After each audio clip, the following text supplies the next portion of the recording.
Hello, hello, hello. Happy Tuesday, everyone. How is everyone doing today? Good morning. Waka, you're so optimistic. Wrecked market. Walmart bad with that guidance. Yeah, Walmart, I still checked that. It was still down huge. I mean, and Amazon's down in sympathy with that. Shop, I was just going to, you don't need me anymore. Shopify confirms 10% reduction in staff to leave by end of day. Yeah. Shopify sort of overestimated that the online shopping thing would continue. It was transitory. It's all getting out. It's going to be very interesting. We had some interesting earnings this morning, some up, some down, some mixed. But overall, I mean, long term, the market's bearish. But you got to trade the price action before the rollover. Remember, Fed meeting tomorrow. We got consumer confidence. House price index. 1.4 up. Redbook, by the way, this was a bad number. This is a bad number. You see it blinking there. I got to stop this blinking. Hold on. I hope this refreshes. Sometimes it locks, but I'm on the backup system still. This is actually a bad number because it's inflation adjusted. Okay, so it's down from, even with inflation raging, it's still down from last month. So, boy, consumers are starting to pull back more and more. We're going to see this at 9 a.m. That's the critical information out today, the most critical at 9 a.m. The consumer confidence. So keep an eye on that. Then minor is the Richmond Fed Manufacturing and Services and Dallas Services. But it's going to be interesting if if the manufacturing and services are in contraction, going to get very interesting for recession outlook, which I actually think we're already technically tipping into one. And Dallas. So you have Richmond and Dallas. If both those come below zero, it's going to get very interesting. So keep that in mind. And then tomorrow we have Fed Day. Did I say good morning, Davey? Good morning, Wavy. I love when Wavy and Davey are back to back. McDonald's broke sales, but was a miss, so hit the bottom line with inflation. Yeah. So sales can be up because, people are spending more money. But if their costs are also up, they will miss on the bottom line. So keep that in mind. Revenues can beat in an inflationary environment, but earnings can miss. Why can earnings miss? Again, if your whole cost structure is up between what you pay for your materials and goods and what you have to pay your employees and service, and that's actually up more than your employee or your revenues are up, or even matching it, you can miss on uh, earnings. Good morning, Patrick. Good morning, Jacob. Good morning, Options 22. Good morning, Eric. Good morning, Anissa. Good morning, George. MMM and GE are up. Yeah, things aren't up big even with beats, though. Last time I checked. I strongly believe this Tesla's cooked the books this time. I think Tesla is the new Enron. They've been cooking the books for a while. If you really start diving into stuff, you really start diving in, and you really want to do a deep dive, start looking at their warranty reserve on their cars and their goodwills. Even with stuff they were forced to recall, they are charging it to goodwill, which is technically not correct. But that's how they keep a lot of their numbers looking good.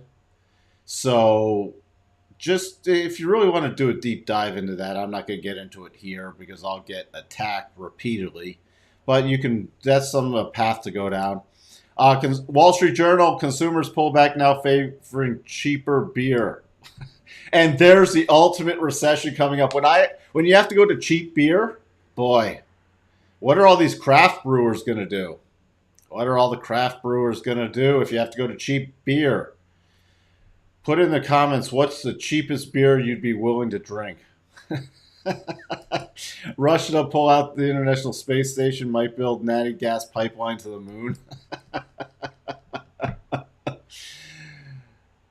No way luxury cars making more money globally. It's just fascinating. Everything's fascinating. May we live in interesting times. Yes. Now we'll look at natural gas futures. They're just ripping again. Good morning, Andrea. GE. GE, you want to talk about another thing that got away with interesting earnings reportings for years. Take a look at GE's stuff back in the earlier 2000s. No beer unless it has some THC in it. I don't drink beer. I do not drink beer. And cheap wine. Oh boy. What? I actually don't like cheap booze. I'd rather just not drink. I'd rather not drink. Cheapest beer for me, Pabst Blue Ribbon or Keystone. Oh boy. At least we're not in the Schlitz category yet. Pabst Blue Ribbon or Keystone. See, oh geez. I cannot drink cheap booze. Sorry. IMF Chica economist, I cannot say that word. It says world may soon be teetering on edge of recession. Yeah, Canada wholesale sales month over month. Thank you for putting that in there, Wavy. Wavy, you still in Toronto. June actual zero point 0.5 versus 1.6 previous. Wow. Versus estimated 2. 100% agree. Milwaukee's best. You know, that is actually the worst name because Milwaukee's best is Milwaukee's worst. Oh, Pabst is a blue medal ribbon winners. You got Coors. Coors. Oh boy. I really don't. I maybe have one beer a year. You know, but I do. All right. Does anybody know what a shandy gaff is? If anybody knows what a shandy gaff is, let me know in the comments. Otherwise, you know, it's a Canadian thing. I was born in Toronto. I'm dual citizen, so you know, I still got the Toronto, the Canada in me. I worked in Canada too, so I love Canada. I love the people in Canada. All right, mixed market besides Amazon and Walmart down big. Oil still up. But very mixed market today. You see Walmart down 8.64%. Costco even in sympathy. The Target, look at that. Even though Target remember Target a while ago, what was it, a few weeks ago, said they were starting to slash their costs on inventory due to inventory build. Dollar General down big. So you have all these retail in sympathy with Walmart. Home Depot even. TJ Maxx, look at this. So it'll be interesting to see if we get some retail plays coming up. FOMC still 77% of the rate hike and still slight negative gamma territory. But just watch that. If we do accelerate, especially tomorrow to the downside, gamma starts accelerating deeply. So that can really make it even a downside sell-off even more. As we just talked about. By the way, UPS was beat, but was down a bit. Coca-Cola, you know, they actually beat, but they were up slightly, but they're range bound. GM down on a gap after hitting the second double target. McDonald's, we already talked about. By the way, remember, after the close, there's some biggies. Alphabet biggie, Microsoft mega cap, so that's going to be interesting. Visa from the consumer and credit use perspective, so do not ignore Visa. Even if you're not trading it, I'd recommend checking in on it because this gives you information. We trade technically, but fundamental information is helpful at this time in a bear cycle. I'd even check in on Chipotle, CMG. To see how that's faring. To see based off, Chipotle is a little more high end versus McDonald's, but we had McDonald's revenue up but earnings down. It'll be interesting to see with Chipotle also. So keep that by. We had Shopify is tomorrow, but remember, they laying off 10% of their workforce and they are down. So keep all these things in mind. We got to play everything. It's, as I talked about yesterday, it's more challenging in a bear market. And remember, we could be choppier. The big number today is consumer confidence in 45 minutes, and then those minor numbers. If I'm more focused on choppy to down, but anything can happen the day before a Fed day. So that's why it's tactical trading. Also, not much has changed. We are still holding, you see here, this major low area about 39.42. But the key area I'm watching going into, we're trading right below that right now. But this 39.50, that's been pretty significant support. So you see here, snap below yesterday, back above, retest that area, retest that area, retest, retest. So that's the little key area. If we do break below, then it's 39.29. Again, and this is why even with the downward market, I am being very cautious, very, very cautious. And the next level is at 39.29, but we could see that choppier market conditions. Remember, only about 20% of the time we get strong rally or decline days. The rest of the times it is choppier. So don't get chopped up. To the upside, my major resistance is still 39.74.50, 39.75. And then if we did get above that, I'm watching about 39.83. If we did get some momentum coming in below 39.30, again, the major breakout area and breakdown area is about 39.05. We have daily cycles rolling over still, which can go far more. And we have weekly cycles at the top. And that's what's really concerning into the weekly rotation zone. Stalling out also between the 50 and the 62.5. We spiked above it, but no key close above that yet. No key, I mean, you had this minor close above it, but no major close, and now you have a pullback area. And I'm taking everything with a grain of salt right now with the Fed meeting. NASDAQ, we talked about that sloppy head and shoulders. So we're trading at this level I pointed out yesterday is 12,273 area. You break below that. The next target on short term is the rising 200 on the 1 hour, 12,195, and that's the sloppy double target and right in front of the breakdown zone. So that's a decent target to use because there's multiple things reinforcing it. Then I'd be using about 12,146 and then 12,104. To the upside, we broke down. And I'm not even focused on kissing this sloppy neckline goodbye. On a rally, especially if it jumps above about 12,325, my focus is 12,388. Why am I only focused on things so short term? Because of everything coming out tomorrow and even stuff after the close today. If we did get above that, my next major level is 12.5. But I'm really focused on more of the downside. Dow is pretty much flatlined. You see here with the Dow. So the breakdown zone, you can pretty much see it perfectly at this 50% harmonic. 31,775, we drop below that, 31,646, 31,650, and then 31,471. I'm just going to blaze through these. To the upside, you can pretty much see, learn to just spot it, prior support, break above that, but then you see all this resistance with those pokes above it, and could not get a close above that. So 31,970 is roughly your major resistance, so that's what I target on any break above this little base of 31,865. Again, I'm going to keep telling you more of what catches my eye, so hopefully you can start watching it. Again, Russell, that's why we're blazing through these fast, but again, you have support, then was broken. Confirmed, resistance, resistance, resistance. So if we break up anything up to the upside, 1820. 1820 is the first level to the upside, and I hope you see, I'm just going to keep going through again what I've seen to give people more information so you can do this on your own. And remember, if you want to anchor a level, use an emotional candle. This was an emotional candle with the key close. So my target would be 1820, 1821, above there, 1838. I can't get really bearish until the breakdown area. I'm going to bump this slightly lower. Again, emotional candle right there, confirmed with this spike low, 1798, and then below that, going to 1774 to 1780. DAX, still a very orderly pullback in this. This is not a double top. Still pulling back to the breakout zone on the double bottom.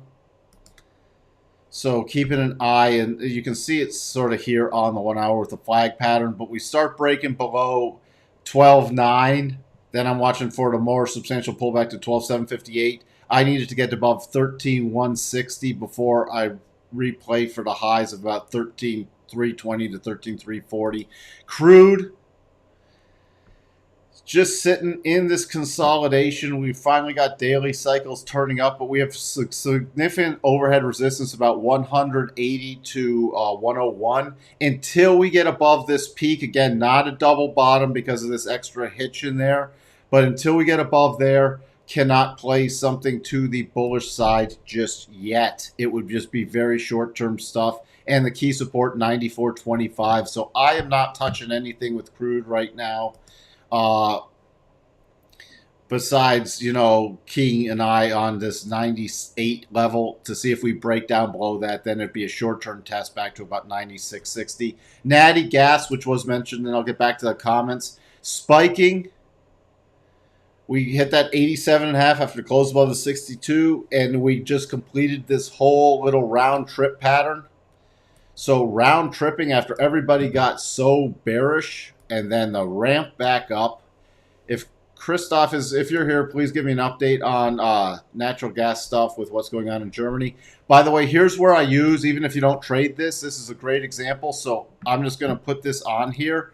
I have the long swing back from the lows of June 20. You see the long swing to the anchor point of the high in June of 22. And then I'm using the reverse harmonics. This is a great way, especially the bigger pullback, to use reverse harmonics, which gives us, since we have no recent information to trade off of, we have now fantastic levels. And this is why I'm pointing this out. I don't care if you trade natural gas or not. Learn to use these tools.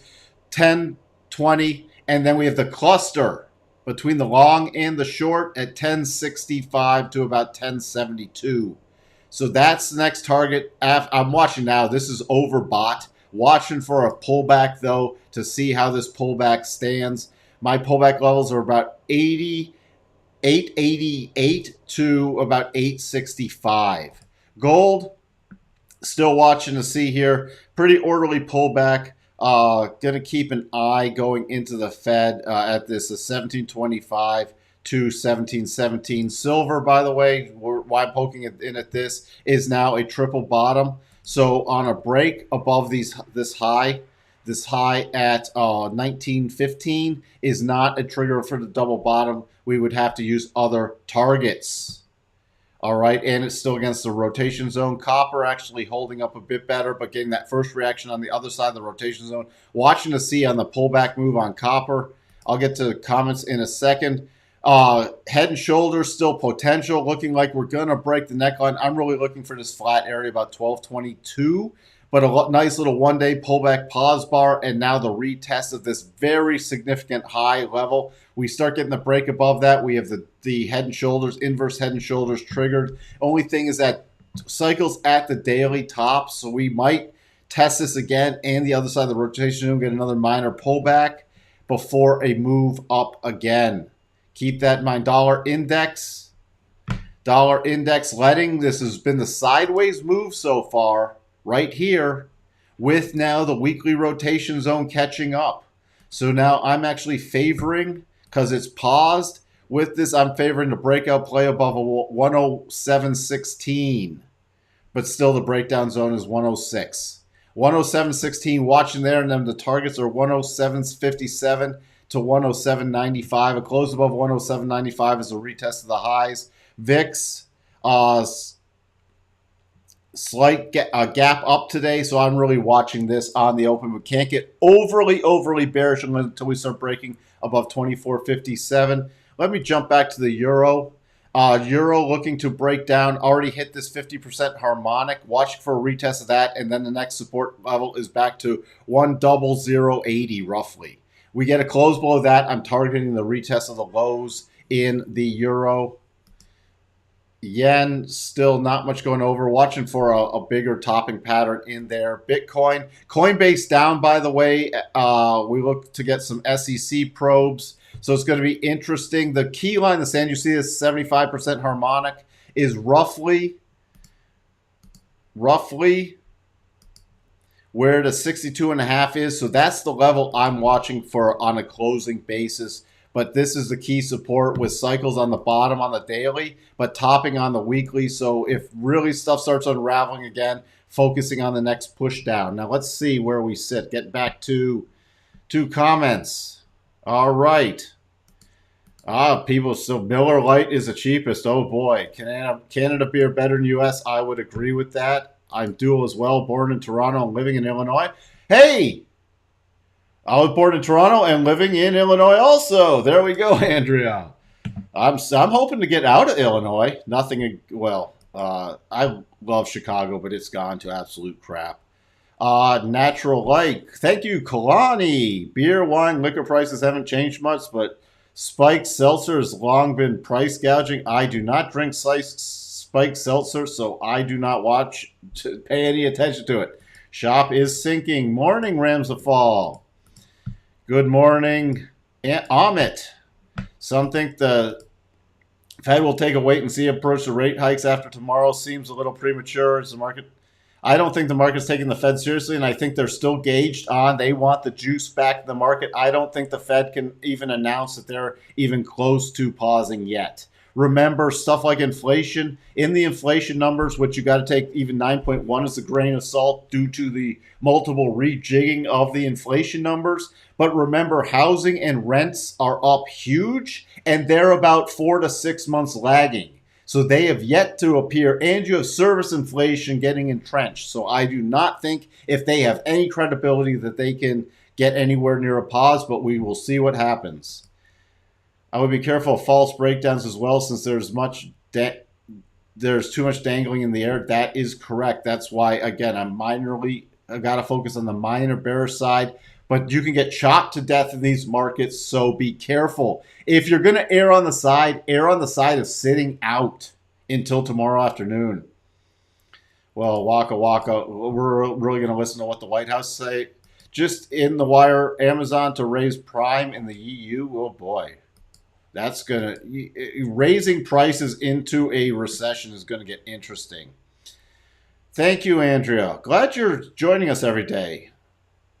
You are welcome. I try to cover a lot of things. Good morning, Chris. Let's check in on some stocks now. And I'm really trying. I hope I'm making an impact with people, learning things so they can even, let's say, God forbid, even get the flu or something, and I can't do this for a couple days. You can apply all these techniques yourself and apply them to your own things you've learned separate from me. 796 on the key area. We're trading there roughly at the Tesla pre-market. So on any rally, I'll watch for a little gap fill, but the major support coming in at 775 with the breakout zone and the rising rotation zone. If you did break below there, we still have a gap fill, but I'd be focused on about the secondary breakout before the gap fill and then the gap fill 755 and then the gap fill to 742 to the upside 837. And then if something weird happened with Tesla with a lot of gamma juice, which I don't know how they get it done in this market, but 865. Let's jump to the Qs, since I know a lot of people trade the Qs in here. Again, we put up the sloppy head and shoulders. Coming back to the daily rotation zone, but the level is still this 350. Above there, your minor level now is 302. See this resistance shelf. And then, no more and then. 304 to 304.30. The breakdown, I'm going into the open with about 298.50. The target then is 296.50 and then 294.50. Long term, we're just in this wait and see. The neckline's still holding on the spiders, but it looks like it could break on the open. I'd really be watching your major support about 391.80 though, with the 50 on the 1 hour and this little very key low. You get below there, then it's a quick target to about 389.80 to 390. 397.80, 385.87. Your breakout area. Now this is going to be, you have a sort of an upward sloping resistance area, so I'd need it to get above 394 roughly. 393.75 to 394 before I'd target even in front of this 396.60. I'd really be targeting about 395.77. This key area going into the close. Where else do we sit? Thank you, Rams of Fall. I appreciate the comments. What I really want is just people to learn. What else? So anything else we want to look at? Let's take a look at Shopify. Let's take a look at some stuff because all right, this is with this huge gap, there's probably not going to be any gap fill in this environment. Play with me. I'd really be watching this prior breakdown, this prior area about 32.50 on any rally because you still will have the gap buyers in there. And it still is in consolidation, just testing the lower end of this support range. Watch out, though. This is not just for today, but we start breaking, and especially with a daily close below 29.75 area, here's my next targets. I updated these this morning, 23.73, and then the whole round trip move. Not only do we have the major harmonics here, let me go to the minor ones. These are the projection harmonics, 1771, but we also have the round trip move. And when I say round trip move, where is this? We have a round trip move. I don't know why the rest isn't showing up to 1824 to this major breakout area. So I'll have to look at that, but that's a very key area to watch for. Let's just peek in at some other things. If anybody else wants me to look at something, oh, come on. Come on. All right, we have that gap down in GM after hitting the first and second double target. The stop for the remaining stuff on this is actually it's a double on a weekly. The daily turned into a triple, but it was the key area. I wouldn't even be going down here. If it starts breaking below about 32.80, that's a stop level right now since hitting that second target with bad earnings or sort of bad guidance. Where else do we sit? UPS, I just want to check on this. UPS with your pretty substantial gap down. I'm actually watching, especially with recession, for this to roll over after this channeling flag pattern. But I will watch for a potential partial gap fill today. I am very cautious, though, with daily and weekly cycles at the top and rolling over. And longer term, I put up the longer term stuff. Once we start breaking, really, especially below about 172, retest the lows, but next my level is 156.80, which is a harmonic from the highs to this key low, correcting into this flag pattern. And then that harmonic reinforces this support zone, and then 146.25. So there are short, to me, there will be short plays coming up in UPS. Walmart and Target. I mean, Walmart is just after this is stopping the double today. Remember, off of guidance. That's why you always got to use stops. Hit the other side of the rotation zone. Rotation zone didn't fail us, but we had the mixed signals with the double and then hitting in that rotation zone and rotating down. Walmart, again, if you're trying to play anything the upside, not just necessary for today, about 123.80 to 124 is your key resistance area. It's trying to trade right against this key support from the third lows at the end of June.